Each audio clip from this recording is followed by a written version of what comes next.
Hello, നമുക്കിന്ന് assignment border എങ്ങനെ ചെയ്യുന്നതെന്ന് നോക്കിയാലോ. എനിക്ക് എന്തായാലും ക്രിസ്മസ് എക്സാം ഒക്കെ സ്റ്റാർട്ട് ചെയ്യാറായല്ലേ. അപ്പോൾ അതിന് മുമ്പായിട്ട് എന്തായാലും മിസ്സുമാർ അസൈൻമെൻ്റ് ഒക്കെ തന്നിട്ടുണ്ടാവും. അപ്പോൾ ഇതുപോലെയൊക്കെ ഒന്ന് ചെയ്ത് കൊടുത്തു നോക്കും. അപ്പോൾ ഇതിനായിട്ട് ഇവിടെ 6 കളേഴ്സാണ് എടുത്തേക്കുന്നത്. ഈ ഒരു പിങ്ക് കളറ് ഇവിടെ ഇല്ലായിരുന്നു എൻ്റെ കയ്യിൽ പിങ്ക് കളർ. അപ്പം മുമ്പ് കിടന്ന ഏതോ ഒരു സ്കെച്ചിന് ഞാൻ തപ്പി പിടിച്ചെടുത്തുകൊണ്ട് വന്നതാണ്. അതാണ് മറ്റേ നിന്നും വ്യത്യസ്തനായിട്ടിരിക്കുന്നത്.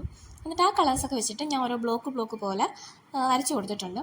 ശേഷം പെൻ വെച്ചിട്ട് ഇതുപോലൊരു പൂ വരച്ച് കൊടുത്തിട്ടുണ്ട്. ഈ പൂക്ക് ഭയങ്കര സിമ്പിൾ, ആർക്ക് വരയ്ക്കാൻ പറ്റുന്ന പോലത്തെ സിമ്പിൾ പൂവാണ്. ഈ പൂ വരയ്ക്കാൻ പറ്റില്ലെങ്കിൽ നിങ്ങൾക്ക് വരയ്ക്കാൻ പറ്റുന്ന ഏതെങ്കിലും ഒരു പൂവ് വരച്ച് കൊടുക്കുക. ശേഷം ഞാൻ കുറച്ച് ലീഫും പോലെയും ഒന്ന് വരച്ച് കൊടുക്കുന്നുണ്ട്. അതിൻ്റെ താഴെ ഞാൻ ആദ്യം വരച്ച് കൊടുക്കേണ്ടതെന്നാണ് വിചാരിച്ചത്, പക്ഷേ ഭയങ്കര പ്ലെയിൻ ആയിട്ട് തോന്നിയതുകൊണ്ട് അവിടെയും അതുപോലത്തെ ഒരു ഇല ഞാൻ വരച്ച് കൊടുത്തിട്ടുണ്ട്. ശേഷം ഇതുപോലെ ഞാനിങ്ങനെ ലൈൻ ചെയ്ത് കൊടുക്കുന്നുണ്ട്. അപ്പോൾ അത് കുറച്ചും കൂടി ഭംഗി തോന്നിക്കും കേട്ടോ. ഞാൻ എന്നിട്ട് ആ വരച്ചതിൻ്റെ മുകളിൽ കൂടെ ഒന്ന് ഡാർക്കൺ ചെയ്ത് കൊടുത്തിട്ടുണ്ട്. സ്കെച്ച് ആണെങ്കിൽ അതിൻ്റെ ആവശ്യമില്ല കേട്ടോ. ദെൻ ബാക്കി ഭാഗത്തൊക്കെ ഇതുപോലെ ലൈൻ ചെയ്തിട്ട് അതിൻ്റെ മുകളിലായിട്ട് കുട്ടി ഇങ്ങനെ ഡോട്ട്സ് പോലെ വരച്ച് കൊടുത്തിട്ടുണ്ട് ഒരു ഭംഗിക്കായിട്ട്. ഞാൻ പിന്നെ അസൈൻമെൻറ്റിനൊക്കെ എഴുതി കൊടുത്തിട്ടുണ്ട്, അത് കുളമായി, അത് നിങ്ങൾ മൈൻഡ് ആക്കണ്ട. നമ്മുടെ അസൈൻമെൻറ്റ് അവിടെ സെറ്റ് ആയിട്ടുണ്ട്. നിങ്ങൾക്ക് എങ്ങനെ ഇഷ്ടമായോ?